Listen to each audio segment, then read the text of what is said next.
Good morning, YouTube. Let's talk. Here's the deal. Time is short.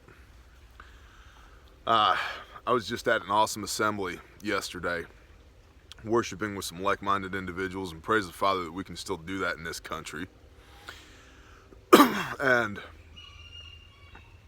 there was an excellent timeline put together about, biblical timelines, 6 days versus 6,000 years, and just a very compelling argument whether or not you believe that, okay? And it doesn't take numbers on graph paper to convince me that time is short. I am on a self-imposed, fix these eyebrows, low information diet, okay? I don't consume media because the vast majority of media is bull crap. But I know it here and I feel it here. Time is short. How short? I'd say based upon the presentation I saw yesterday, 5 to 12 years. I'd say that's accurate. So I want to encourage you to get your stuff together while you still can. And I mean for real. Time is short. I'm not even going to talk about political and socio-economical issues here in the United States and around the world, because there's lots of other people that are going to tell you that. Truthfully, it doesn't matter. It's just the same repetitive cycles of base humanity over and over and over again. This guy did this thing. This woman said this thing. Yep. So, rather than falling into that snare, there's a few things I want to talk about. Number 1, legacy. Number 2, preparedness. And number 3, homesteading. So let's go first with legacy. What are you building for your children and your children's children right now? If the answer is debt and servitude, unacceptable. We are trying to build independence for our children and radical free thought for our children. We don't indoctrinate our kids. I like them to come to educated conclusions on their own. We present evidence to them, all angles of an argument, and then say, what do you think? And I'm proud to tell you that the vast majority of the time, they come down on the side of what I would consider to be right. And when they don't, we don't shun them or chastise them or yell at them or make them feel stupid. We ask them why they came to that conclusion. And then we have logical discourse about, okay, yeah, that would work, but let's take this to the next step and the next step and the next step. If you can see, this is probably not going to work in longevity down the road, and our kids learn. So we try to raise independent children here, which can be interesting because they are engaged in the public school system. That's cool, but again, we expose them to all sides of the argument. We are building and have been building businesses for a long period of time with the idea that should our children choose to, they can step into these businesses when they're old enough to take control of them and have the ability to produce revenue. To that end, we are also building this land, this property, this homestead, right? Building herds and flocks and growing crops and all of the things, right? So that it's established, so that again, it's something that they can step into should they choose to. No pressure, but I would love it if they would, right? That's the beautiful thing about having lots of kids too. Not that we do, we have 3. You know, if I added 8 more to that, I'd be okay with it. My wife, on the other hand, is like, I don't know. I kind of, like not being pregnant. I'm like, okay, well, we'll meet in the middle. We'll only have 6 more. But, oh,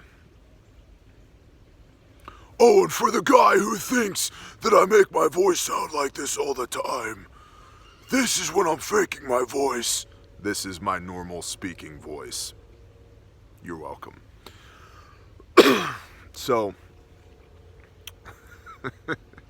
YouTube idiots. Certain of you, not all of you, for sure. We have an excellent group of people here, but occasionally, you know, about 3 in 8,000 or so seems to be the ratio. That's fine. That's perfectly acceptable.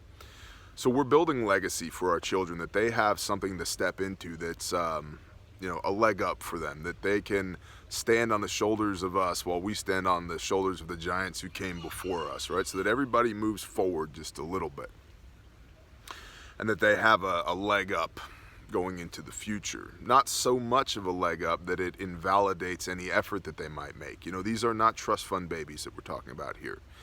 But I am talking about setting them up for success. So that's one thing that I'm trying to do now, understanding that time is short.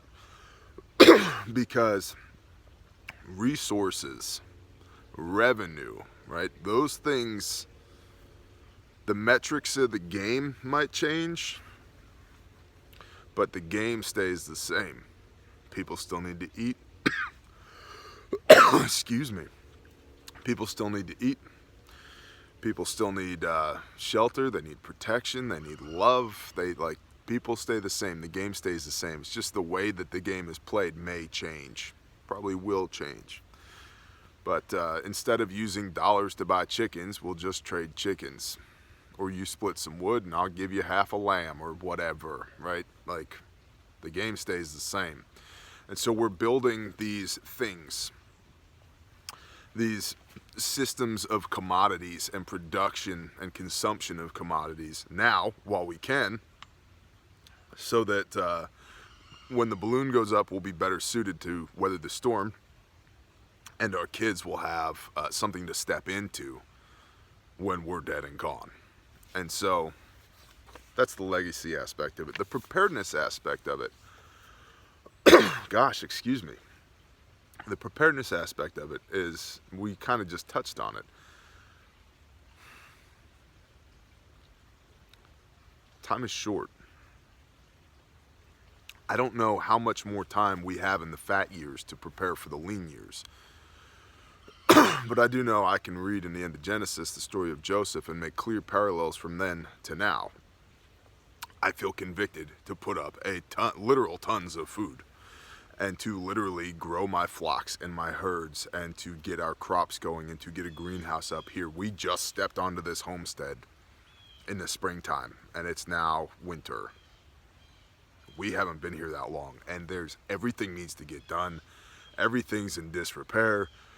I call this place the land of almost, because the guy who owned it before me did almost everything, and everything's almost done, but not quite. And yeah, it just takes a ton of work to get it to where it needs to be. That's okay. We'll do the work. That's why we're here. We were brought here to do this. I firmly believe that. But we need to get these systems up and running now from a preparedness standpoint, because there's just not that much time. And again, to weather the storm, do I want an AR-15 and a bajillion rounds of ammo? Yeah. Yep. Do I need one? Maybe. I hope not. I will need to eat. I will need to use the restroom. I will need a place to lay my head. So we're preparing in that direction. And we're stockpiling food. We're producing food.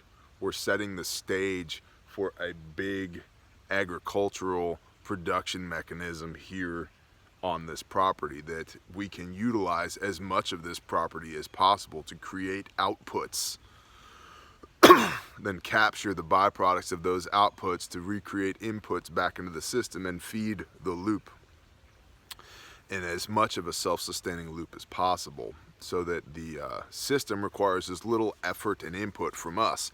It just runs, right? And as a byproduct of it running, we get food and commodities out of it.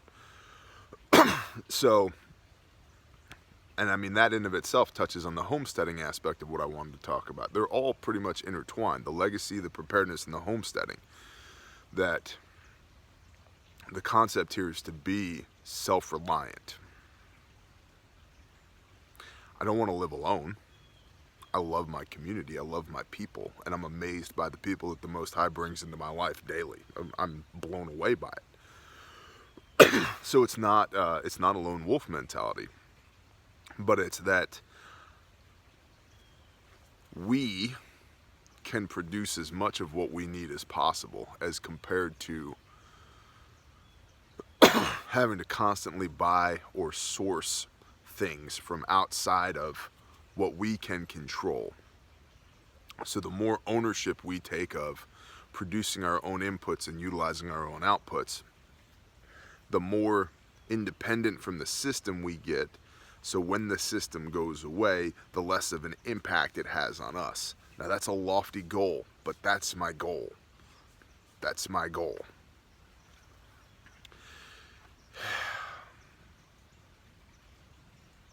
Time is short, y'all. There's just not that much time left. And if you're not prioritizing the things in your life properly, I would encourage you to please do so, because I don't think we have but maybe 5 years. And that could be, and listen, I could be completely wrong. Balloon could go up tomorrow. The balloon could never go up. I was just talking with my wife about this last night. I don't want it to go up. I don't want my kids to have to deal with this. Flip side, if it's gonna happen, I would prefer that it would happen now while I'm of an age to do something about it. And it's me in the plate carrier holding the rifle, working the fields, not my son. Because just the concept of that in that environment kind of breaks my heart. I don't want it for him. If he wants it for himself, that's fine, I can get okay with it, but I don't want him to have to wear body armor and carry a rifle as a function of survival in a completely effed up world. I don't want that for him, or for my daughters, or for my wife, or my friends, my loved ones, my family. I don't want that. But if it's gonna happen, let's do this thing. Let's get it over with. Because I'll be a day older tomorrow than I am today. My stuff is going to hurt a little bit more tomorrow than it does right now. Right? There'll be one more day's worth of rust and patina on everything around here tomorrow than there is today. I don't want this to happen. I'm not encouraging any of you out there to make it happen, so let's be clear on that. But I am saying, as far as the cost-benefit analysis goes in my mind, if it's going to happen, I'd prefer it to be sooner than later. Knowing full well I don't think I'll ever be fully prepared. And so I would encourage you guys, if you don't have your food figured out, get your food figured out. If you're in the city, get the hell out of the city. Get your water squared away. Get your weaponry squared away. Get your mindset and your heart squared away. Get right with the Father. Start making the big decisions in your life now before somebody makes them for you. Action beats reaction every time. Every time. So you'd be better off doing these things now of your own free will than being forced to do them later. I just wanted to convey to you guys my conviction that we don't have a ton of time left, and encourage you to think in that direction. And if you agree we don't have much time left, make your actions match your ambitions. Because if all we ever do is this, we're no better than anybody else. And I truly believe, if you're here at this channel, you are better than everybody else. Because I've met a lot of preppers and most of them suck. I've met a lot of normal people and most of them suck too. And so yeah, I'm going to be slightly egotistical for a minute. My viewers are awesome. My subs are awesome. So thank you for being here. But now we need to take that onus of our awesomeness, our proficiency, our skill sets, and our convictions, and we need to go out there into the world and actually start doing stuff. We have to do stuff. If we don't, we're just as bad as everybody else, and I refuse to believe that we are. Shalom.